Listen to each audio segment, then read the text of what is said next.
Yeah. Yeah. Where was I? Yeah. So when we're studying income effect, we are studying how income affects the Marshallian demand function X star. So as you can see in this case, increase in income is going to increase the demanded value of X.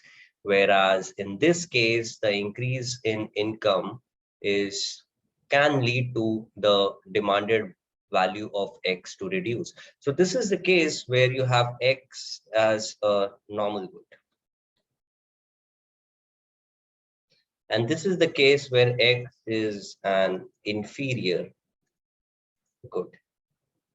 An inferior good is one in which del X star by del I is negative, whereas a normal good is when del X star by del I is positive. Okay. So let's look at an example. So for utility as a Cobb-Douglas case, we saw that the demanded bundle for X star was I by 2px. So what do you think? Is X going to be a normal good or is it going to be an inferior good? What is it going to be? Is X going to be a normal or an inferior good? Basically, will X increase with income or reduce with income? Increase. Increase. Very good. So all you need is Marshallian demand function. You can just differentiate this thing with respect to X and see. So del X star by del I in this case is 1 by 2px, which is going to be positive because I have already established that prices have to be positive.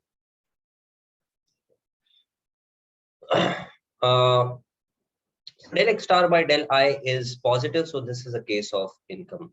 Normal good. In certain cases, if you get this thing as negative, then it will be an inferior good.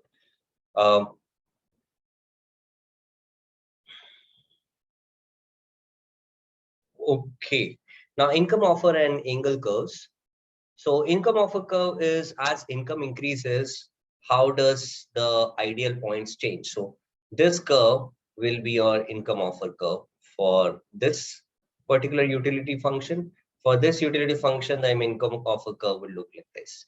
So the income offer curve has a positive slope when both goods are inferior. When one of the goods is inferior, the Engel curve is negatively sloped.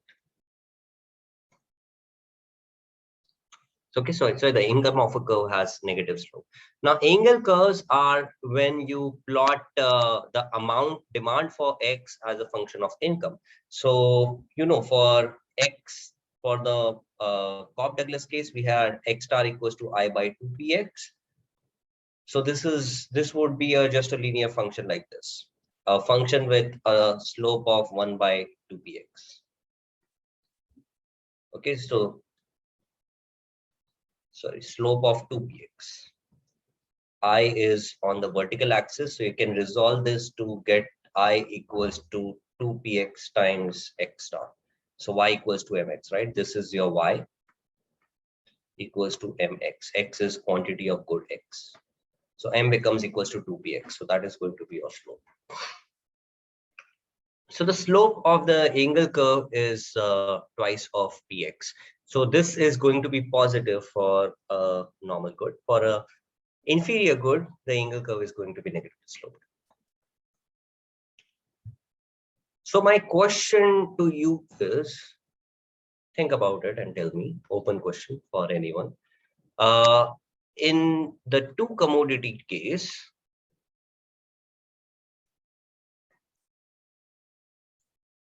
can both goods be inferior?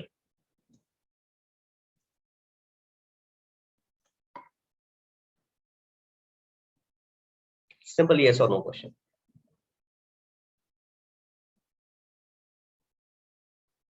And if you're giving an answer, give me an example or explanation. Yes, Kritika. No, sir, because like if income increases, the amount of inferior goods falls. So if our income is increasing and both the goods are falling, then we will be left out with some income, which, as we are assuming they're using all of our income in this. Okay, very good, Kritika. So the idea is that if both goods are inferior, then if income increases, then I should be consuming less of both goods. But if you want to consume less of both goods, why are you waiting for income to increase? You can consume less of both goods even with lower incomes, right? So the idea is that you all goods cannot be inferior. Okay? One of the goods, or if you're talking about n goods, at max n minus one goods can be inferior, but not all of them can be simultaneously inferior. So that's not going to happen.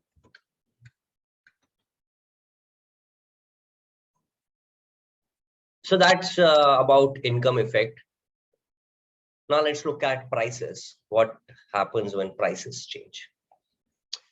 So change in price is a little more complicated as it affects the budget line, both altering its slope as well as its intercept. So when we were looking at change in income, the budget line was parallelly moving outwards. So whilst the line was changing, its slope was not changing. So MRS equals to price ratio. So the price ratio was never changing. Now what's happening is that as you change prices, as prices reduce, the line moves as if it is hinged. So if let's say PX reduces, the line would move in this direction. Okay, so the slope will change and the x-intercept will also change.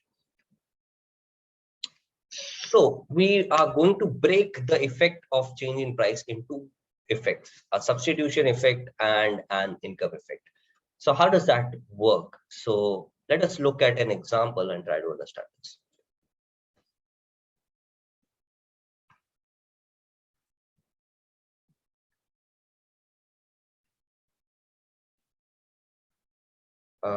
Where's the black pen?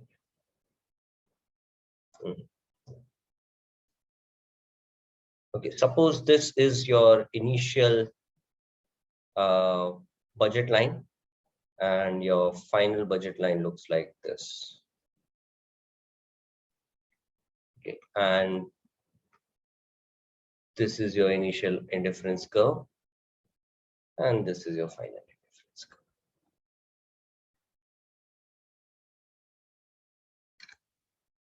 U0 and U1. So the way we look at it is that suppose you were ordered to go and pick a bundle which gives utility level U0 for some level of prices Px and Py. Suppose the initial prices were Px and Py, and you had thought that you would pick this bundle A because that is the utility maximizing bundle to reach the level of utility U0. Now you reach your market and you find out that price of Px has reduced. So Px has reduced to Px prime. So in the new regime, the first thing that you do is, in order to reach a level of utility, you find the new cheapest bundle which you can reach now. So suppose the aim is to reach U0 only. If the aim was only to reach U0, now A is no longer the cheapest bundle, because at A, what you have is MRS equals to PX upon PY. So that is no longer the cheapest bundle. The cheaper bundle will now be at an MRS equals to PX prime upon PY. Since PY is same and PX has reduced, this MRS is going to be the lower than the initial PX by PY. So the ideal point will be at a point on the same indifference curve U0. Okay, so I'm assuming for now that you want to reach the same level of utility first. So the MRS at this new ideal point should be lower, which means that the slope must be lower. And as we can see from this graph, slope reduces as you move towards right. So the new ideal point will be somewhere to the right, where MRS equals to the new price ratio. So it would be something like this. Wait. Mhm.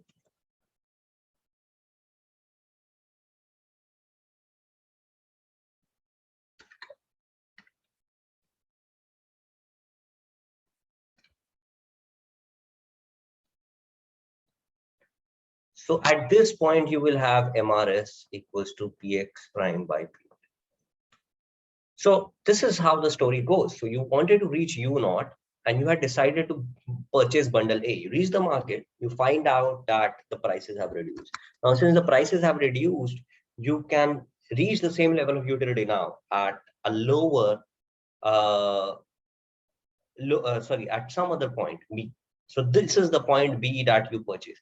But when you purchase this point B, you'll find that you're strictly inside your budget line. This is your budget line, new budget line, BL prime.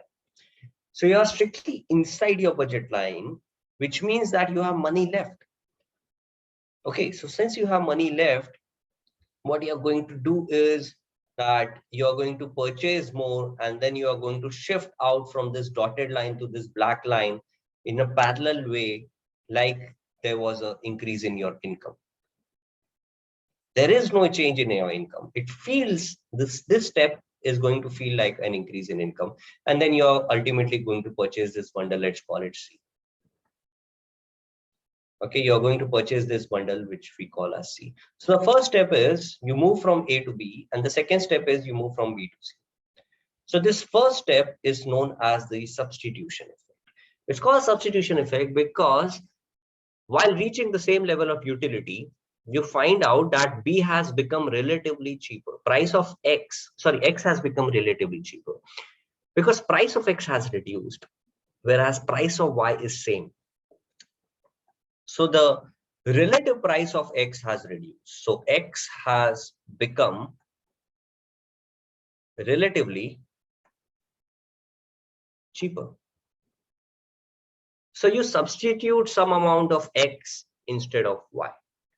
So that is the meaning of substitution effect. You're doing the substitution because you find that B is cheaper. Sorry, X is cheaper now as compared to Y, relatively speaking. And then the second step, going from B to C, is the income effect because it feels like a parallel shift in your budget line, right? So this is like the income effect. So the total effect is just going from A to C. This is the total effect. The total effect we break down into two things, that is the substitution effect and the income effect. Okay, and note that what we are studying here is the change in amount of good X. Okay, so let me draw this B thing somewhere here. Actually, that would be better. Let me draw B here.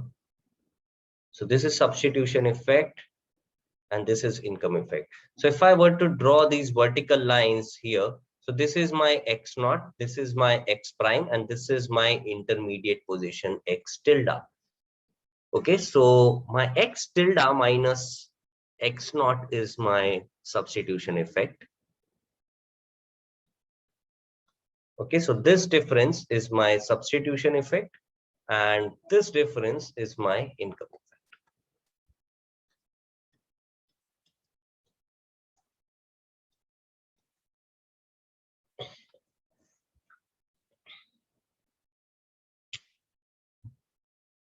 So the best way to do this would be with the help of an example. So let's do an example and try to understand how we find this substitution income effect.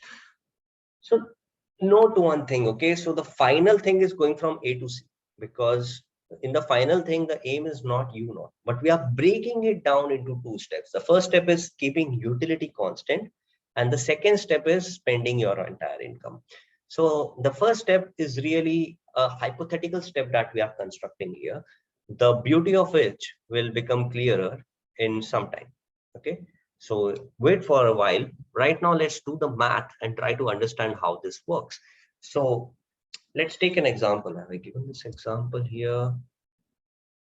Yeah, let's do this example. Utility equals to root xy. Prices are 1 each. Income is 6. Okay, so utility equals to under root xy. Px equals to py equals to 1. Income equals to 6. And px prime equals to 1 by 4. So the question is find substitution effect and income effect.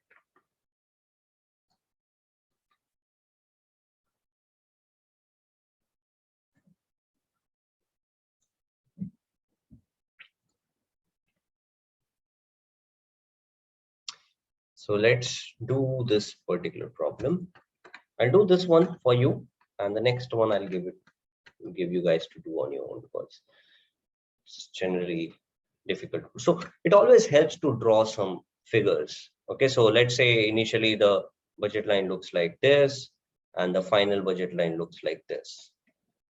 So always draw some figures that will help solving. So this is my point A, this is my point B, and this is my final point C. Let's say I'm only interested in good X, by the way. I'm not interested in what's happening to Y because I'm only studying in change in demand for good X with respect to PX. When I study change in Y with respect to PX, that becomes a cross price thing. We'll do it later. We'll do it, but we'll do it later. Right now, we are looking at what happens to demand for X as its own price changes. So, first thing is, what is the bundle A? Can anybody give me the bundle A? Simple utility maximization problem.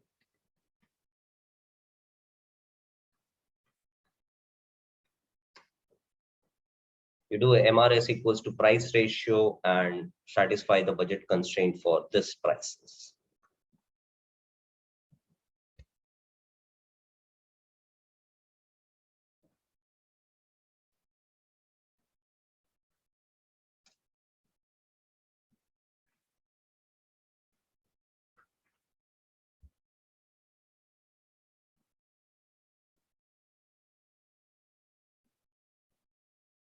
So you're going to solve two equations.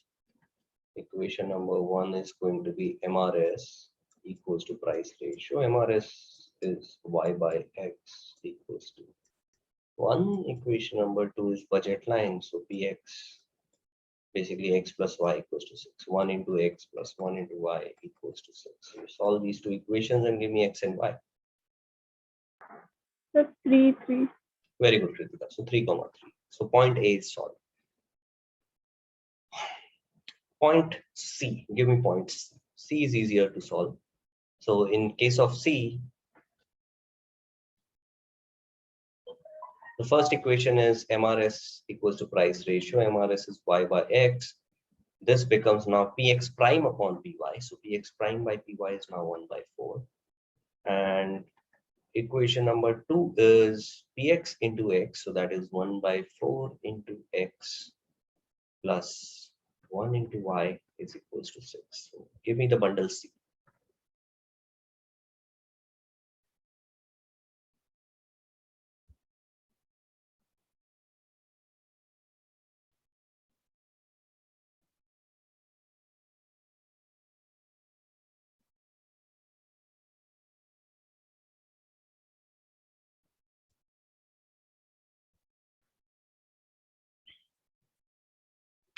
So 12,3.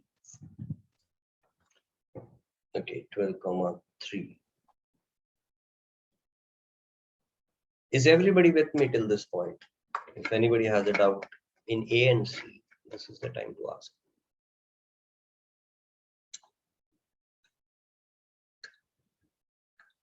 So I am getting 24 by 17 and 96 by 17. For which one, Kritika? C point. C point. Okay. Are you clear with these two equations, Kritika? Yes, yes. So after that, this first equation can just be written as y equals to 1 by 4x. You substitute it here. This is 1 by 4x. So 1 by 4x becomes y. So this becomes y plus y. So you get 2y equals to 6, which becomes y equals to 3. and then you put this y equals to 3 back into this one, so you get 3 equals to 1 by 4x, which gives me x equals to 12. Okay. Yeah. My calculation is wrong. Yeah. Okay. So let's come to the interesting bit, b. So how do I find b? Can anybody elaborate? I don't want the final answer right now. I want the two equations. To find any point, remember, any point in the Cartesian plane is x and y. You need to find two points. You need to find two unknowns, you need two equations. So what are going to be the two equations? What are the two properties that you know about B which can be converted into equations? So I'm looking for those two things, two properties about this point B which you can tell me. So we can find the utility at point B by substituting the values x, y equal to 3 Very because good. the utility is same. Very good, very good. So the first property that we know is utility at B is equals to utility at A because it is on the same level of utility. What is the second thing that we know about? The price ratio is the new price Very of good. So x. MRS at B is equals to PX prime by PY. Okay, so don't always try to remember things. Try to build properties and then convert them into equations because that is going to be the general way to do things. Okay, so don't try to be like, ठीक है ये करना है तो MRS equals to price ratio and budget line. ये करना है तो ये करना है तो वो. That is going to be good if the question is something which is tried and tested. But if the examiner throws a googly, which is a question which you don't know about, then that thing might not work. This general thing works. Okay, so think about what you're looking for and what properties does that unknown satisfy, and then try to convert into equation. This will come in very handy in macroeconomics because in macro you'll have multiple variables you are going to solve at the same time, maybe 5 or 6. There have been cases till 7 unknowns which have been given by ISI. So in that case, you have to first build the equations and then look at trying to solve these variables. Okay, so now that I know these two properties about B, utility of A, I can just substitute. Utility value was root xy, so I substitute. So I get utility at A equals to under root 3 into 3, so that is 3. Okay, MRS at B is YB by XB. This should be equals to PX prime by PY, so that is 1 by 4. And root this thing equals to under root YB XB. So this becomes one equation, this becomes the other equation. Can you give me XB, YB now? What is going to be the point B?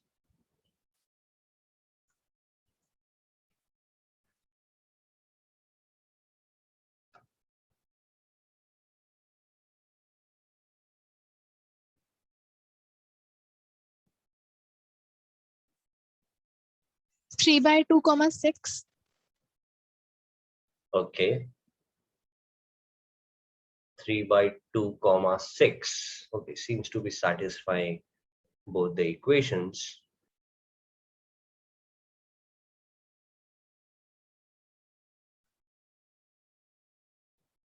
So yeah, 3 by 2 comma 6.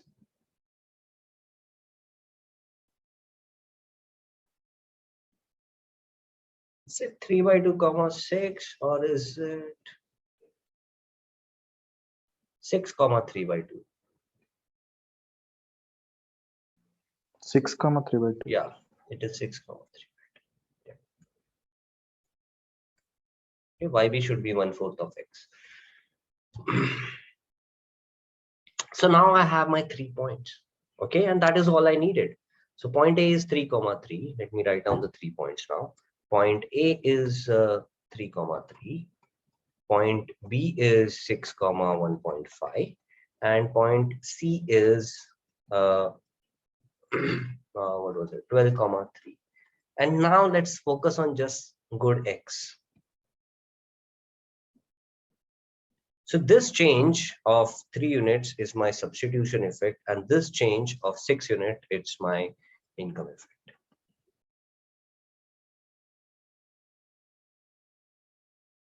Okay, so this is how you find your income and substitution effects.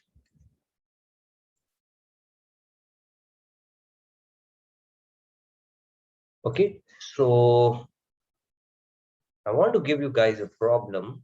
I'll give it in the end. I give you guys a problem in the end as a homework, which you can do on your own. But that this is basically about uh, income and substitution effects. Then again, like we saw in case of inferior goods, that is in case of income effect, there are goods which uh, whose demand reduces as income increases, which we call as inferior goods. Similarly, there are goods whose demand reduces as price reduces, which are called as given goods. So given goods is probably one of the first shocking things you heard about economics, because everything there, what is economics? Okay, demand, price reduces, demand increases, economics, end of story. So most of my friends who hear about it, "Yahi to hota hai tumhari economics." What's that about economics? Okay, even that is not economics. That is not true about economics, because for a class of goods which are called given goods, this is not true. For given goods, as price reduces, demand reduces.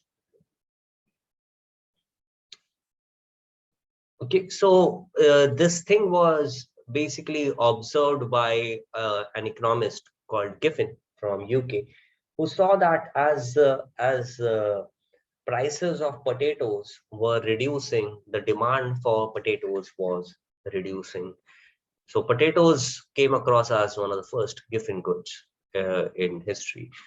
The reason for this was that as potatoes would as potatoes reduce, so you needed to consume a fixed amount of nutritional value to to basically support your body, and people were eating two kinds of things primarily in UK at that time: potatoes and meat.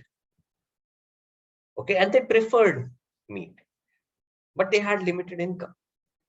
So they would like substitute half of their income with half of their diet with potatoes and half with meat. Okay, so let's say they are earning $100. They would give $50 to potatoes, and that would support, let's say, 1500 calories, and $50 to meat, and that would give, let's say, 500 calories. Now, let's say price of potatoes reduces to half. So with 25 rupees, you can support 1500 calories. So you have 75 rupees left after buying potatoes. So if you spend this 75 rupees on meat, you can actually purchase 750 calories. So you don't need 100 and 1500 calories anymore from potatoes. So you can reduce your consumption of potatoes to 1250 calories, so that the total calories remains 2000, which basically pulls down your it reduces your total consumption. So you were buying 25 rupees worth of potatoes. Now you don't need 1500 calories. So you're going to buy less than 2500. So something less than 25 rupees worth of potatoes. Okay. So if price is half and you reduce your consumption from 50 to 25, the quantity is constant. But your quantity will now be, your expenditure on potato will now be less than 25, which means the quantity has definitely reduced. Okay, so you have reduced the price, the quantity you consume of potatoes, because potatoes being cheaper means that you have more money in your hands to buy something else that you prefer more. Which sort of gives me an intuition that maybe it is because potatoes are an inferior good in the literary sense of the word. Maybe potatoes are a inferior good to meat. But in the economic sense, are potatoes an inferior good? So the question now arises: are given goods inferior goods? So we'll try to answer this question with some further discussion. But let's move on, we'll come back to this discussion, our gift, the relationship between given goods and inferior goods. But before that, we'll come back to our discussion, complete this discussion on prices. So price of a curve, what is price of a curve? So for different levels of prices, these are going to be your different budget lines, right? So for different budget lines, your ideal points look like this. You connect these ideal points, this connection of these, this locus of these consumption bundles is your price of a curve. And the next thing is the demand curve, which is basically how the demand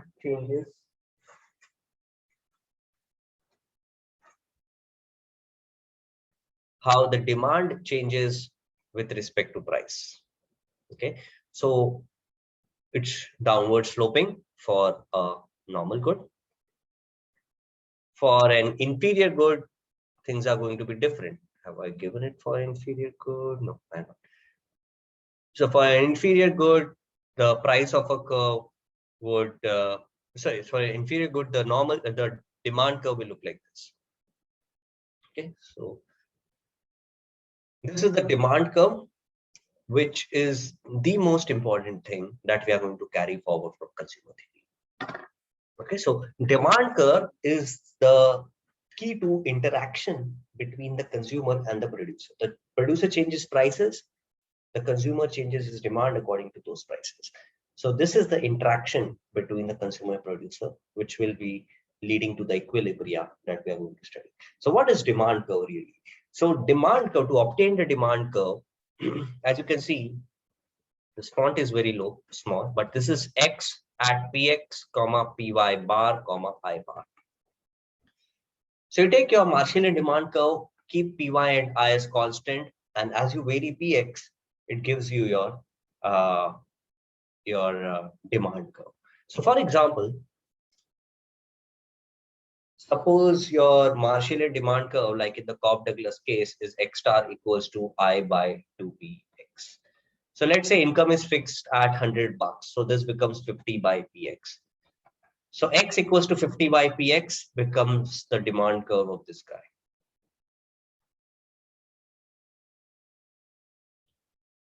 Okay, x into px equals to 50.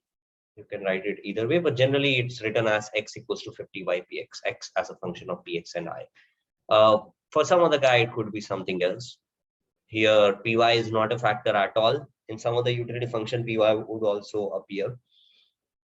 The important thing is you can derive everything from Marshallian demand. So that's why we spend so much time. So you see, in maths, we have completed 4 chapters, but in microeconomics, we are still on chapter 1 because finding this Marshallian demand is very important. And that's why you're spending so much time, because everything depends on this Marshallian demand function. If you're able to find this Marshallian demand, you can solve these things. If you can't, then everything gets stuck. So that's why we spend so much time here. So you get your Marshallian demand, you can just keep everything else constant and just keep px as a variable, you get your demand function. Okay. So this is the demand function when income is considered as fixed. There's another line of thought in which you don't keep the income as fixed, but you fix the level of utility, or you fix the indifference curve on which the consumer wants to be. So for example, the consumer wants to consume this level of utility Q. So for prices px by py, he consumes this bundle A. If prices change, he consumes some other bundle B. If it falls further, he consumes some other bundle C. So his demand for X changes as the price ratio changes. Okay. So here you can imagine this consumer as somebody who wants to consume a fixed amount of total utility. He does not want to go beyond that point. Okay. So for example, you're a person who wants to drive to work. So you're not going to just keep driving beyond what you need to drive. Okay, so a good example would be the potato and meat example. So potato meat for Giffin's world were goods which was consumers trying to maximize utility for a given income. This is what happened afterwards. The problem is that consumers are trying to just fulfill their nutrition for 2000 calories. So given 2000 calories, fixing this level of utility at 2000 calories, for different price ratios, consumers demand different products. So this is closer to trying to understand Giffen and everything. Okay. When you look at, so this is what Hicks did. This is the work done by Hicks, and that's why it's called Hicksian demand or compensated demand. So Hicks built on what Giffen did, and he said that it's not income, a utility maximizing consumer given income. He's a expenditure minimizing agent given utility. So that's how Hicks changed his whole argument. And we'll see why Hicks's contribution is so great. So, so now, as you can see, this is a Hicksian demand function, which is also downward sloping. Okay, so we know how to find the compensated demand also, by the way. Okay, so compensated demand is nothing but Hicksian demand. So some textbooks, they call it compensated demand, some textbooks call it Hicksian demand. The whole point is you fix your utility. When you fix utility, it is compensated demand. When you fix income, it is Marshall demand. So these are the keywords. So the Hicksian demand or compensated demand will also be downward sloping like this. Now I want to compare the two demand curves. Okay. So let's say we start off from a point like A. And after this point, Giffen says that the consumer has a fixed income, whereas Hicks says that the consumer has a fixed utility. So starting from this point A, how are Giffen and Hicks going to draw the two indifference curves? The two demand curves. And what are those two demand curves going to be like? Okay. So for Giffen, for Hicks, the consumer's utility level is fixed, right? So utility is fixed, and given utility, he changes his demand bundle to reach the cheapest possible. So he picks the cheapest possible bundle to reach the given level of utility. So Hicks's consumer is somewhat just trying to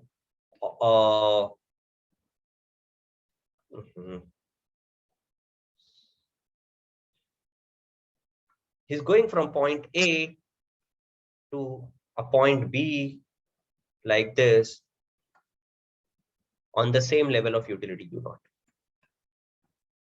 So this movement from A to B is basically your substitution effect. Whereas your the consumer in your Giffen's world is trying to reach a new level of income itself. On a new budget line itself, and that's why this is your optimal consumer for Giffen, and this guy is Hicks. So if you fix utility, Hicks's consumer only changes the demand for good X according to substitution effect, whereas Giffen's consumer changes it according to substitution effect plus income effect.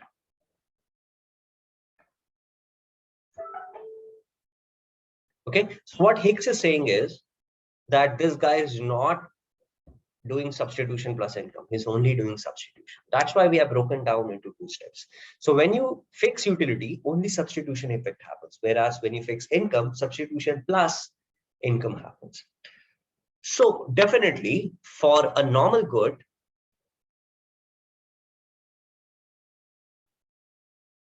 in terms of income, if price of good X reduces, then income effect is going to be positive. Now, what about substitution effect? So the substitution effect bit is basically saying that you're substituting some amount of good X for some amount of good Y. And as price of good X reduces, you will always consume more of good X. So substitution effect is X1 minus X, which is always going to be positive, because for all such goods, slope always reduces to the right hand side. So as price reduces, MRS reduces, which implies that X should increase. If both commodities are goods, then X should increase, and you should be moving towards right, which means that this X1 should always be greater than X. Whereas X2 minus X1, this is positive as we have assumed normal goods. So since we have assumed normal goods here, that's why we are getting this difference, that is the income effect as positive. Whereas the substitution effect is always positive for all goods, normal or inferior. Okay, so substitution effect is always positive for a reduction in prices. Okay, by the way, for reduction in prices. And income effect is going to be positive for normal and negative for inferior.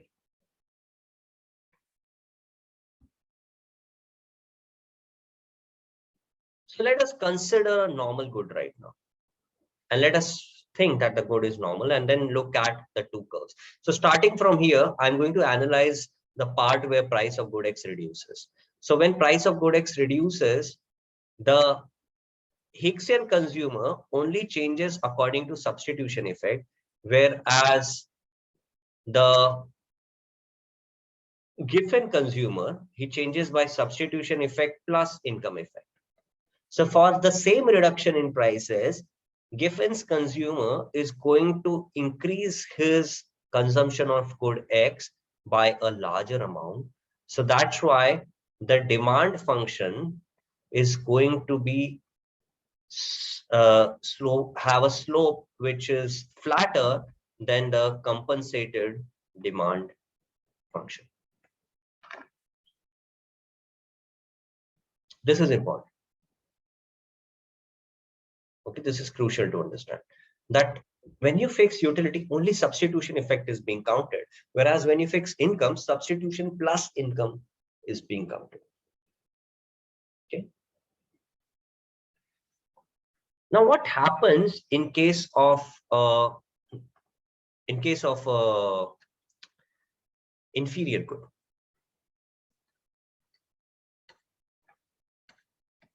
So a Hessian demand function is still going to look like this, XC. Now, if you start off from this point, for a reduction in price, your substitution effect looks like this. Now, if the good is inferior, this implies income effect is going to be negative. So let's say income effect is negative by this much magnitude. So your demand function will look something like this. Sorry for the curve. Wait, I'm a little picky about my curves, so I feel a little unease if the curves don't look good to me. Okay, I'll just stop. Anyway, so if the income effect is negative, the total effect will actually be less. So substitution effect takes this point from here to here, and income effect then takes it from here to here. So this is going to be your X Higgsian. No, sorry, X star Marshallian demand function. But this is the case where magnitude of income effect is still lower than magnitude of substitution effect. So substitution effect is, let's say, +4, and income effect is, let's say, -2. So in this case, you continue to get a downward sloping demand function. But what if income effect was negative and greater in magnitude than substitution effect. Let me draw this in green. Okay, so magnitude of income effect is greater than magnitude of substitution effect. So in that case, the substitution effect will actually negate the gains of the entire substitution. Sorry, the income effect will actually negate all the gains made by substitution effect, and your demand curve will look like this. So this is your X star for inferior, highly inferior. Let me call this highly inferior, and let me call this as weakly inferior. For a normal good, obviously it will be flatter than the blue curve. So this is X star for a normal good. This is X star for a weakly inferior good, and this is X star for a highly inferior good. Which brings me to a very important conclusion that all Giffen goods are essentially normal goods. So, but the reverse is not true. As you can see for this red curve, though it is inferior, the demand curve is still downward sloping. The green curve, demand curve, is upward sloping. Right? For the red curve, it is still inferior, but the demand curve is downward sloping. So this X star is inferior, but not Giffen. But the green X star is Giffen. Which brings me to a very important Venn diagram now. If I were to draw, if this were the set of all types of goods in the world, and this were the set of, let's say, inferior goods, then the set of Giffen goods will be strictly inside this. So this would be the set of Giffen goods.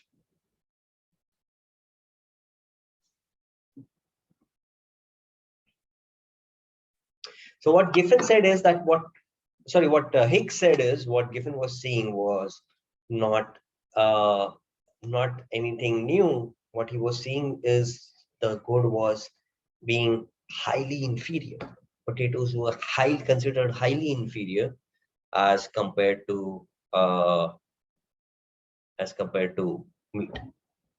Okay. Now things change in real life. What types of goods are inferior? So it really depends on where you are. So for a country like India, smartphones are a normal good, because as India's income increases, smartphone, maybe Android phones, okay, Android phones are a normal good. So as India's income increases, the demand for Android phones is increasing. But in China right now, Android phones are behaving as inferior goods. As China's increased income rises, more and more people are switching from Android phones to iOS phones. So what's happening is that for some range of income, goods behave as inferior goods. For some range, they behave as normal goods. Okay, so you think about food grains also. Okay, so as you get rich, you want to consume more sweets, but as you get richer and richer, you realize that, okay, I need to be fit and everything. You see the ultra rich not consuming sweets. So so things are not really always inferior or always normal. It really depends on where you are at the income profile.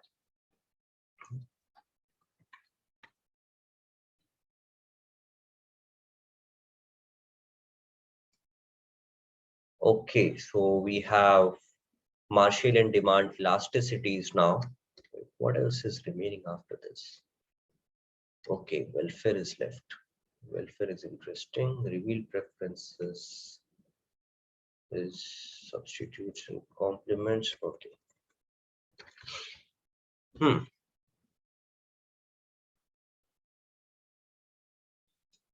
Okay, demand elasticities. So, okay, elasticity as a concept is not a concept in economics. It's a concept we take from physics. So elasticity in physics is percentage change in length of any material divided by percentage change in force applied. So you take any metal like a thread and you change the force applied, you measure the percentage change in force, and then you measure how much the thread has elongated because of this change in force. So percentage change in effect upon percentage change in cause of that effect is essentially what physicists call as elasticity of any material. Now, economists implemented this thing on demand functions. So demand is a cause of three effects: income, own price, and cross price.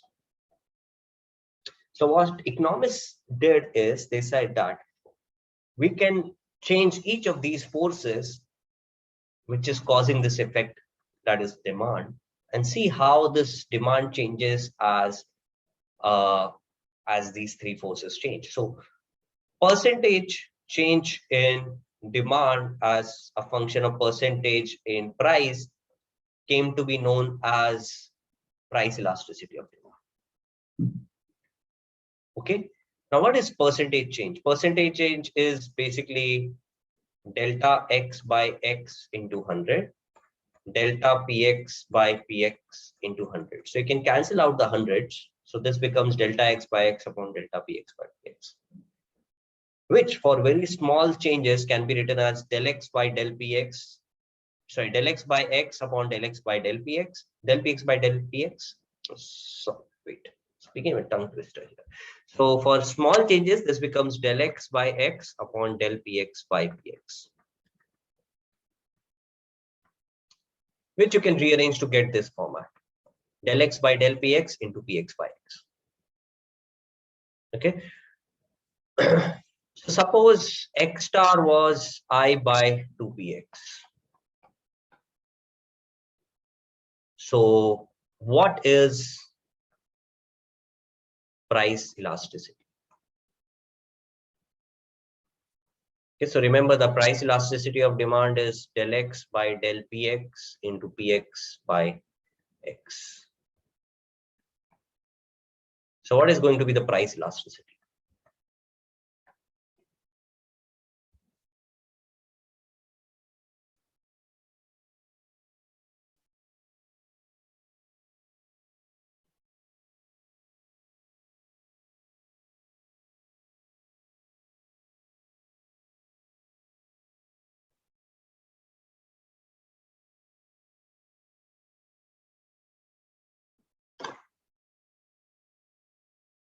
I'm not asking any personal questions today because the topic is a little difficult, but I'm hoping you guys are awake.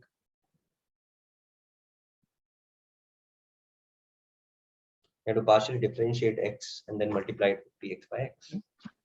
Minus I by 2pxx.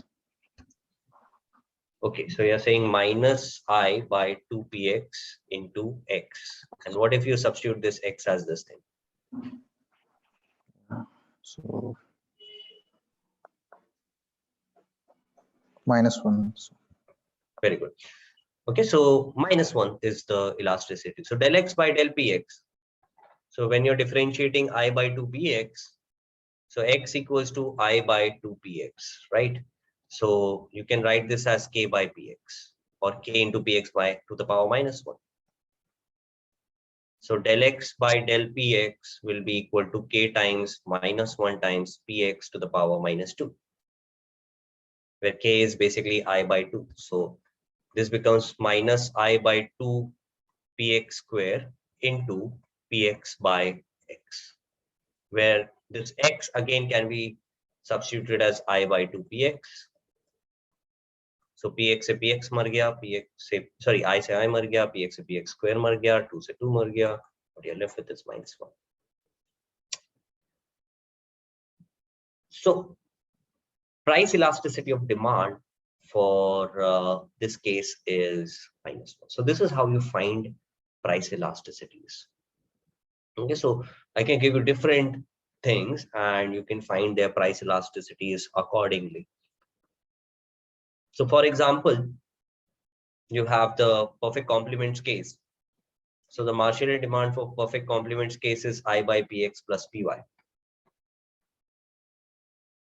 Okay, so you can find price elasticity for this thing as well.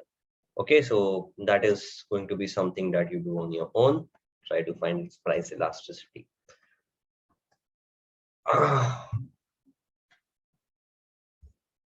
Okay, so if you know differentiation, doing this is definitely not complicated. The last step is something which you have to do, which Himanti missed as well, that you have to resubstitute this x as I by Px. So when you do that, you get the final step. So this -1 is very interesting. So in physics, there's no threshold like, okay, after this you consider things as elastic, before this you consider things as inelastic. You compare things one to one. Okay, so I have, let's say, rubber and cotton, and I say, okay, rubber is more elastic than cotton. But I have cotton and wood, I say cotton is more elastic than wood. There's nothing like, okay, this thing is elastic and that is inelastic. In physics, it's a comparative thing. But in economics, we had a threshold value above which everything is considered elastic and below which things are considered inelastic. So the idea is that if mod E, if it is greater than 1, then you are in the elastic zone. And if it is less than 1, then you are in the inelastic zone. Okay. So here we found E to be equal to 1. This is known as the unit elastic. Okay, so the third possibility here is equal to 1, which gives unit elastic.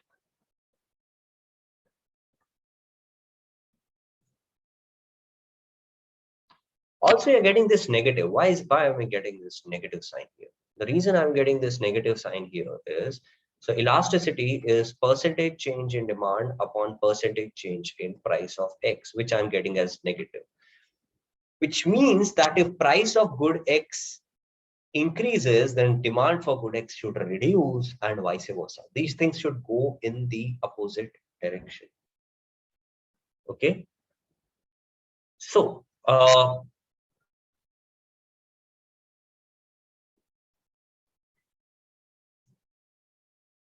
my question is, elasticity for some good K is positive. This means that the good K is option A, inferior. I want you guys to type in your answers, by the way, for this. Option B is given. Option C is either A or B. And option D is no.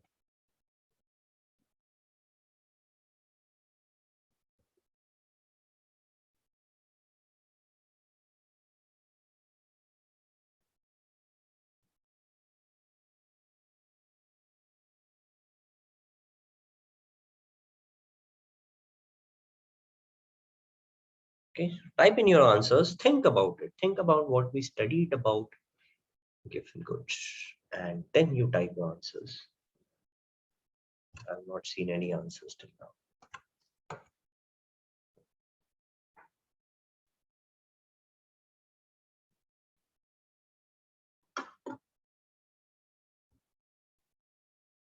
Okay, give me ABCD. That would be easier to type also. Okay, so Kanishka is saying B.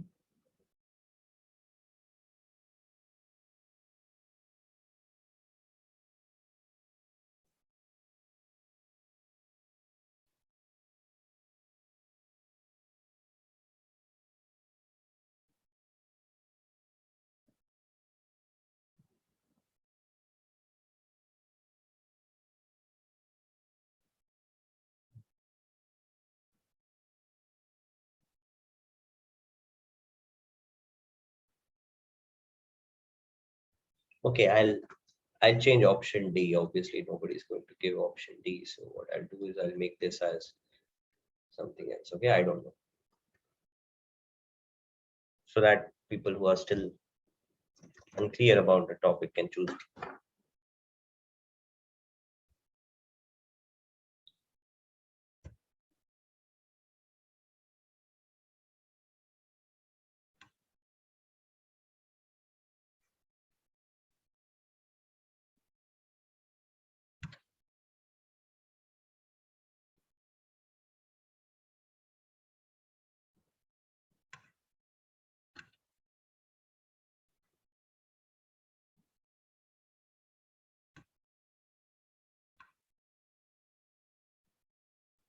What happened, guys? I mean, it shouldn't be taking so much time.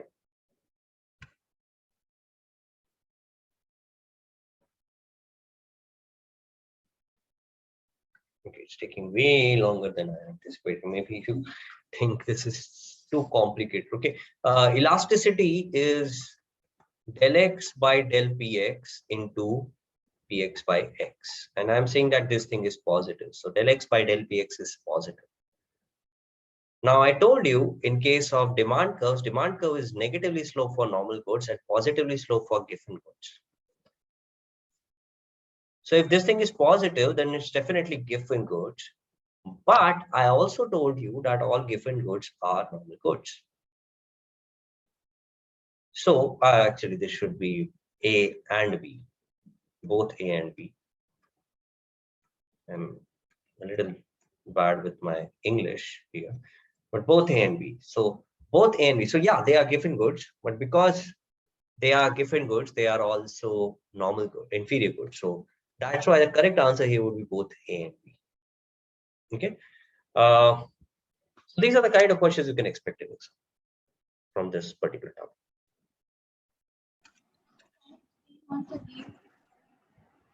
Yeah, yeah. Hello. Yeah, Kashish, you had it out. Yes, sir. Can you explain once again? Okay, just keep your mic on. Tell me, do you understand this part that Lx by del px should be positive? If elasticity is positive, okay, this thing is always positive because this is price and demand. They cannot be negative. So obviously del x by del px must be positive, right? You have to tell me.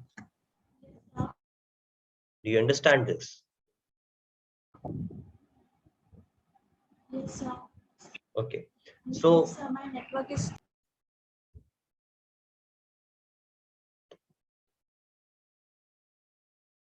okay. So you just went off after saying a few words. Anyway, del x by del px must be positive, which means that it should be a given good because I told you that as demand increasing with prices must be a given good. So it should be a given good. But all given goods are inferior goods. That's what we established. Okay, so remember this Venn diagram. Where's this? All given goods are also inferior goods. So it is both A and B. It is given as well as inferior. Okay. All right. Let me move on. Excuse me, sir. Yeah.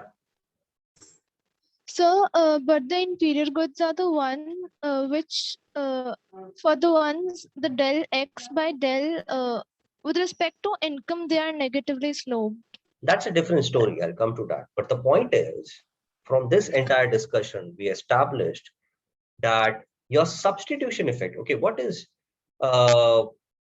when prices change, you have substitution effect plus income effect, right?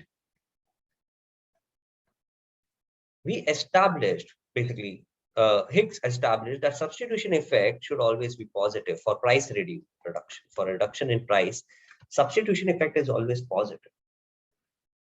So if your total effect is negative, it should necessarily imply that your income effect must be negative. What he basically said is that all given goods are inferior goods. He gave us this Venn diagram.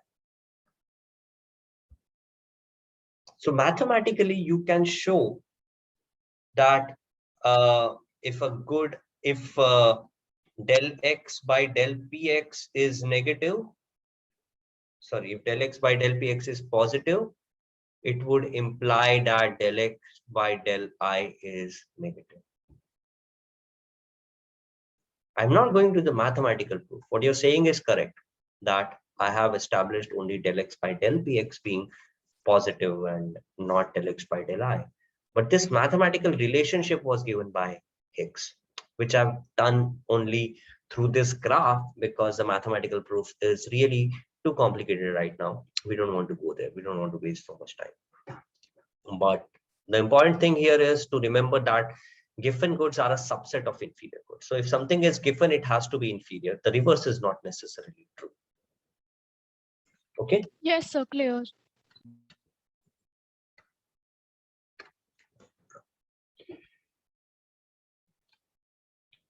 All right, we'll come back to why this elasticity of one is important, but what is this elasticity modulus one is important. But what does this mean? What is elasticity of one mean, or any elasticity value for that matter? What does it mean? So elasticity is percentage change in X upon percentage change in price of good X. So if this value is, let's say 0.5, then it implies that percentage change in X equals to half times percentage change in Px, which means that if price of X drops by, okay, suppose this is negative, by the way. If price of X drops by 2%, it means that demand for X goes up by 1%. Okay, so that would be the mathematical interpretation of elasticity. Now, let's look at the other type of elasticity. This is income elasticity of demand. So income elasticity is del X by del I into I by X. Okay, so let's say I tell you that income elasticity of demand for some good is positive.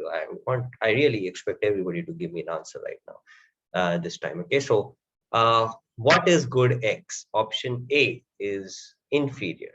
Option B is given. Option C is both A and B. Option D is normal. Sorry, A and B. Okay.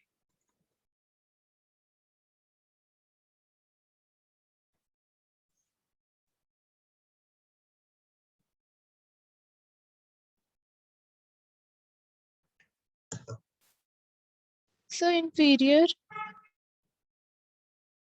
Okay. Sorry, I couldn't see who it was. I think it was Kanishka. So we have somebody saying inferior. Does anybody have a different opinion on this?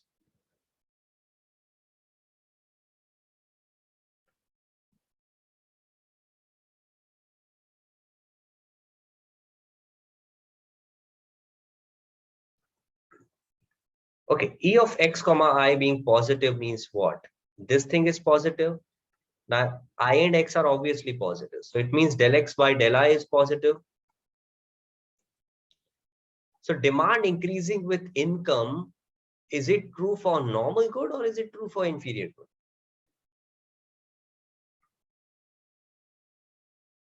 Demand increasing with income is a characteristic of normal good or is it a characteristic of inferior good?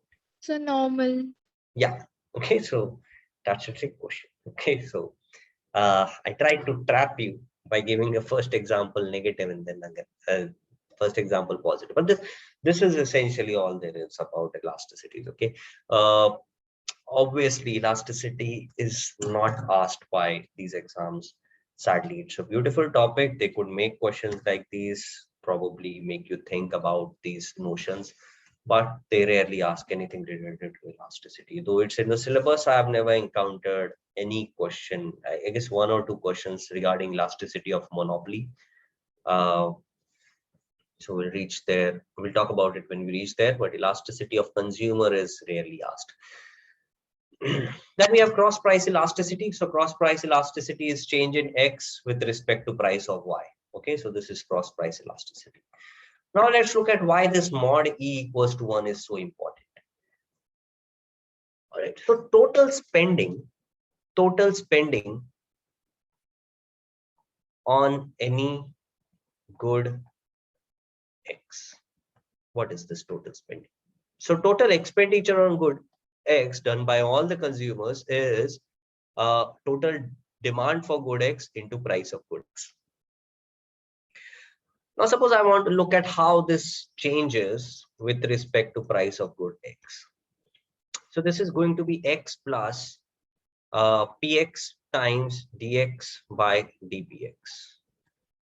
So if I take X common, this becomes 1 plus dx by dpx into px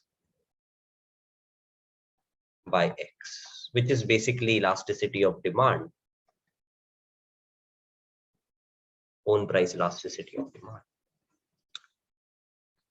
So this value will be positive if E is less than -1. So E is greater than -1, and this value will be negative if E is less than -1.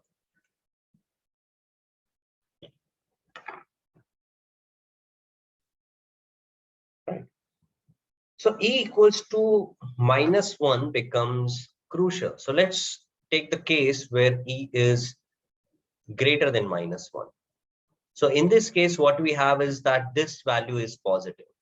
What is this value? This value is del expenditure of X upon del Px. This value is positive, which implies that the total expenditure on X increases with price. So if price of such a commodity increases, then the total expenditure will also increase. Now, E greater than -1 means what? On a real number line, this is 0, this is -1. E greater than -1 is this zone. Right now, really speaking, for normal goods, elasticity is bound here. Okay, so it will not go in the negative, in the positive territory. We are talking about normal goods. So elasticity is really speaking just here between -1 and 0. So what we have is basically mod E is less than 1. So E greater than -1 for a normal good implies mod E less than 1. So these are goods which this is the inelastic zone. So these are goods with inelastic demand. Okay. So if the price of goods with inelastic demand increases, then the total expenditure on these goods increases. The reverse is going to be true for goods with elastic demand. So for E less than -1, you will have mod E greater than 1, and that's going to be del expenditure by del Px negative. So this is going to be elastic demand. So why is this inelastic demand interesting? So think about cooking oil. So recently cooking oil is big time in the news. Okay. Can anybody tell me why cooking oil is in the news? Anybody following the news? Why is it in the news? Cooking oil.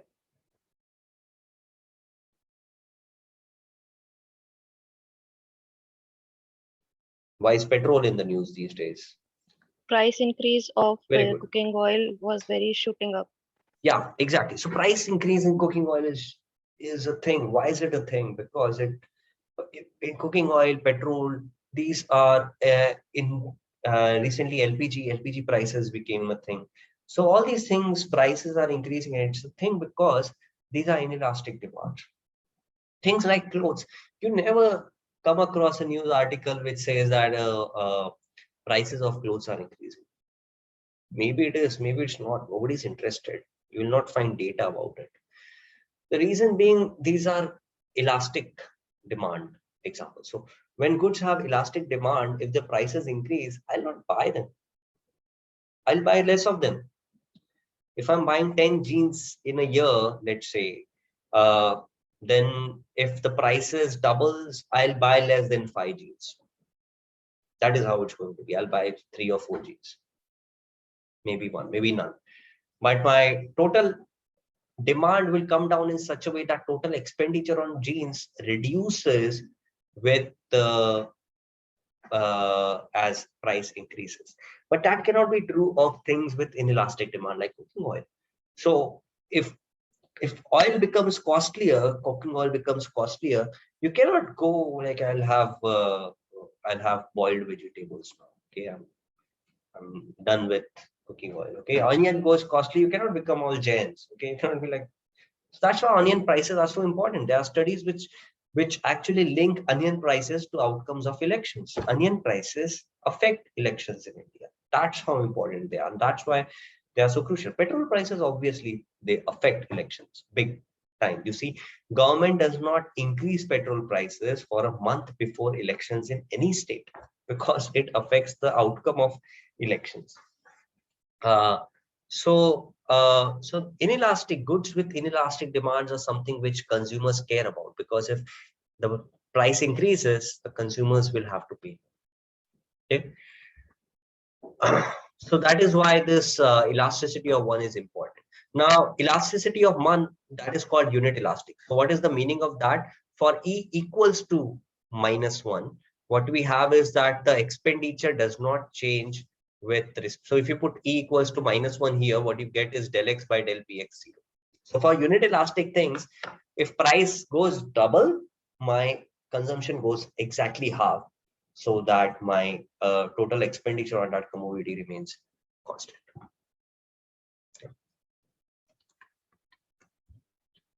Okay, so that was price elasticity. Okay, we have 20 minutes now, so I'll not do this topic. This topic is going to be lengthier.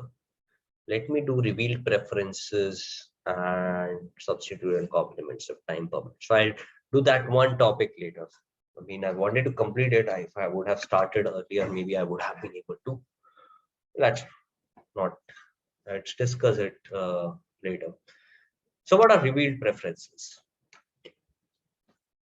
So revealed preferences. So in real world, this entire thing journey has been about consumers having utility and you trying to find utility maximization. You trying to figure out, okay, if I increase prices, how is the consumer going to react? If you're a person, okay, so if you try to look at the links really, I don't know if these are conspiracy theories, but I hear such things. Okay, you hear things from people that the whole oil rise thing is leading to Adani stocks increasing. So you feel that Adani, because there's another conspiracy theory that Adanis are very friendly with the BJP. So the policies are made in such a way that prices increase, and this leads to higher profits for people in the oil business, Adani included. So these are the kind of things which you see happening, and I mean, these are things which get revealed, that prices increase and utility. So you have this idea about elasticity, that this should be the utility function, this should be the demand function. So because of this, all those things, everything. All this analysis is conspiracies. Everything depends on you knowing the utility function. But the problem is that we don't know the utility function. How do you know the utility function? Okay, I mean, the consumer himself does not know the utility function. If you ask me what's my utility function, I don't know my utility function. And I'm doing a PhD in economics. If I can't tell you my utility function, who am I to say you that you all have utility functions? So what is the point of this whole theory? So the idea is that obviously utility function is not known, but utility function are a representation of preferences which get revealed when we look at the consumption patterns.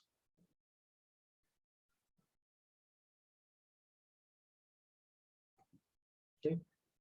So we look at the consumption patterns of what this consumer is consuming for different level of prices, and then we try to find what could be the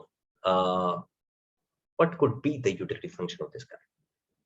So it's more like a hit and trial thing. Okay, so let's say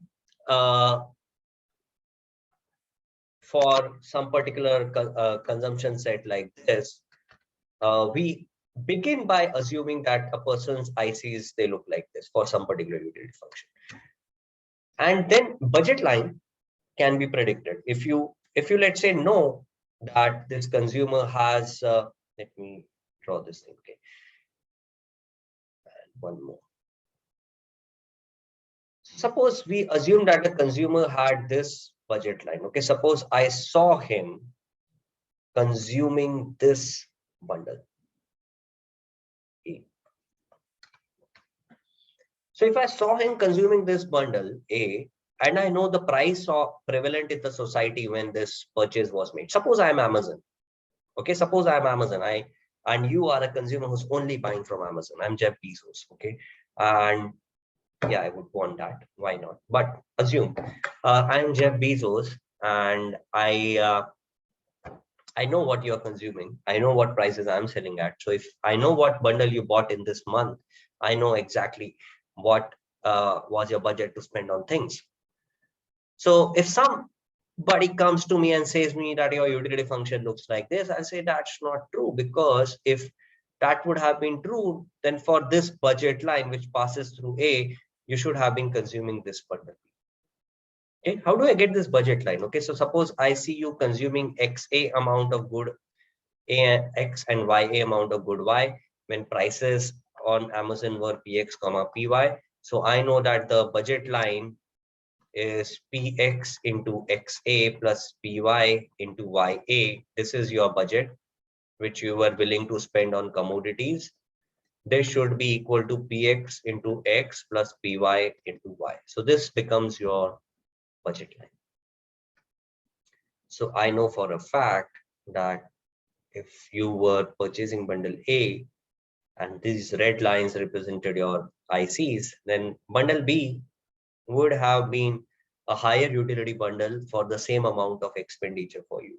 So obviously these red curves do not represent your ICs correctly. So we do this hit and trial multiple times, and you can basically locate the indifference curves of consumers. Now, sorry, locate, like predict or make an estimated guess about the utility functions of consumers. So we are not going to go to the entire length of going from revealed preferences to finding the utility function, because that is too complicated. We are going to look at a relatively simpler idea about just revealed preferences. Okay. So what does revealed preferences say? So Samuelson gave a principle of rational consumer, and he says that principle of rationality. So a person who follows Samuelson's principle of rationalities behaves as if he or she were maximizing a proper utility function and exhibits a negative substitution effect. We'll see what is negative substitution effect. The principle of rationality in theory of revealed preferences is as follows. Consider two bundles A and B. If at some level of prices and income level, the individual can afford both A and B, but chooses A, we say that A has been revealed preferred to B. So in this case, I knew that you chose A over some other bundle B. In fact, you chose A over each of these other bundles here. All these other bundles which were affordable, you did not go with them. You went with A. So I know for a fact that if you're going with A, then your bundle A must be revealed preferred to bundle B. That is, you must at least be as happy at A as you would have been at B. Because if the other thing would have been true, that B was more preferred to A, then why would you go with A? Okay, so basically, if I see you purchasing an iPhone, then I know for a fact that you like iPhones over Android phones. Maybe you're purchasing an Android phone even though you like iPhones because you don't have the budget to buy an iPhone. But if you're purchasing iPhone, which is definitely costlier, then I know for a fact that you like iPhones over Android phones. Okay, because that is the most costly phone. So if you would have preferred the Android thing, you would have gone with the Android. So that's the idea of revealed preferences. Okay. Now, the principle of rationality states that under any other different price income arrangement, B can never be revealed preferred to A. So let's come back to this argument where A has been revealed preferred to B. Now, suppose the budget line changes in this manner. Okay.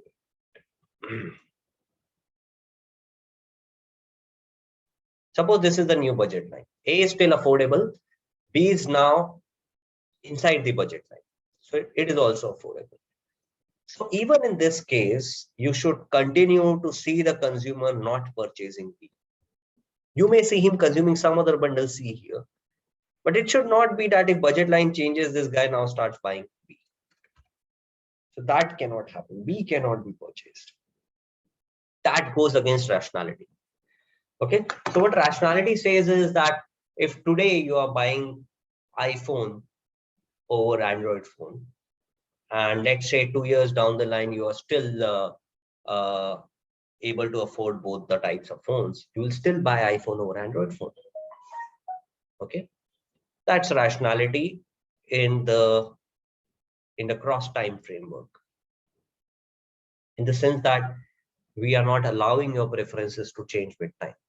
So that is Samuelson's rationality, which is obviously a very simplistic arrangement of rationality. Maybe it is possible that 2 years down the line your preferences change, and now for certain reasons you like Android more than iPhone. So that is perfectly possible. But given that preferences do not change, if you're preferring iPhone now, 2 years from now, so you should prefer iPhone, given that you are rich enough to do it.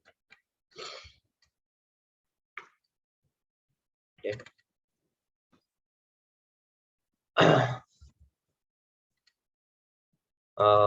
Basis. What is negativity of substitution effect? So this is something which was asked in one of the subjective parts of ISI to prove negativity of substitution effect. So suppose an individual is indifferent between bundles C and D. He's choosing bundle C. So when prices are PXC, PYC, he chooses bundle C, XC, YC. When prices are PXD, PYD, he is choosing bundle XD, YD.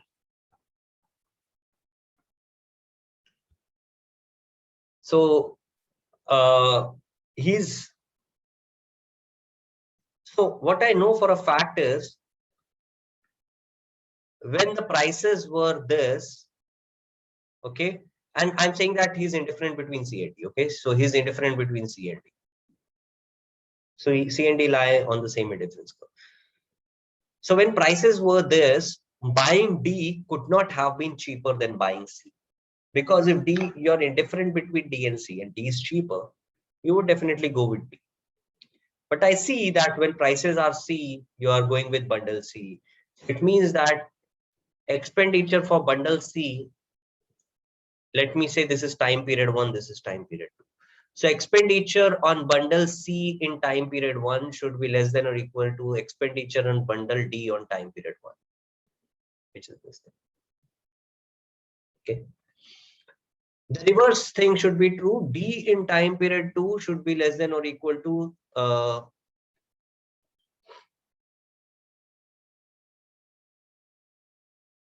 okay, there's a typo here. This should be PXC. No, wait. This is correct. Sorry, XC. So C in time period 2. So D in time period 2 should be less than equals to C in time period 2, because in time period 2 you're purchasing bundle D. So obviously C should have been costlier, or at least as costly. Cannot be cheaper. Yeah. So that's how you get these two inequalities on constraints. Now, when you add them up and you rearrange them, what you get is this relationship. So you can add them and you can rearrange them. You'll get this relationship after taking things common and everything. Now, suppose that only price of good X is changing. So between these two situations, 1 and 2, PYC is equals to PYD. And only price of good X is changing. So PYC minus PYD becomes 0. So this becomes 0. So what you're getting is just this left-hand side should be negative. So you'll get this relationship. So if price of Y is constant and X is changing, Then price, and so you're going from period 1 to period 2, let's say, or let's say from period 2 to period 1. Okay. Then PXC minus PYD is delta P. So PXC minus PXD is delta P, and XC minus XD is delta X. So delta P into delta X should be less than equals to 0. This just says that if prices increase, your substitution effect should be decreasing, and vice versa. If price of any commodity X is reducing, the demand for that X should be increasing. So we did this earlier. We used this earlier as a concept, which at that point I used MRS to define. I use MRS to tell you that given any IC like this, if the substitution effect must be positive. For a reduction in price, the substitution effect must be positive. So if prices reduce, that is delta P negative, then your X should increase, that is delta X should be positive. So this is something which the negativity of substitution effects is a proof for. So this always holds normal good, inferior good, whatever type of good. So we are not even using any utility function here. So that's why it's not even dependent on what type of goods you're considering. As long as they are goods, it's going to be true. Okay, let's stop here for today. We'll do this these few topics in the next class. They're going to take roughly an hour or so, and then we can start with the next chapter. Okay, so we'll have the doubt session on Wednesday evening, 4 o'clock. We are going to look at micro doubts, right from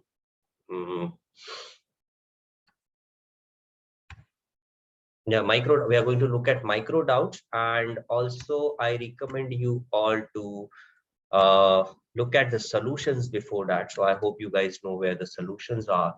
So if you log into your application either through the browser or this mobile app, you can go into videos and don't go into where am I? No, not this batch, your online course. Okay, so go into videos, then don't go into June 2021, go into the previous section and go into consumer theory, microeconomics, consumer theory, then go into problems, and you can find these sections on the variant problem sets. Okay, so you have to do all of these now. So we can start from chapter 2, that is, and then you go into, let's say you're doing chapter 3, go into MCQs, and you can find the videos to different solutions of the MCQs. Okay, so if you have a doubt in any of these questions, you can see the solution. You'll be redirected to a YouTube link. And if you don't have a doubt, sorry, the question you have a doubt, and if it's not mentioned here, then you can ask it in the doubt section. Okay, so problem sets are mentioned here. Okay, so all these are the problem sets which are in the study material section. So you can go into the study material, you find the problems. In the video section, they are the solutions. There are the solutions. Okay. All right. So let me end the class now. I'll see you guys tomorrow. No, sorry, Wednesday. I'll see you guys Wednesday. Okay. Bye, guys. Thank you, sir. Sure. Welcome. Thank you so much. Welcome.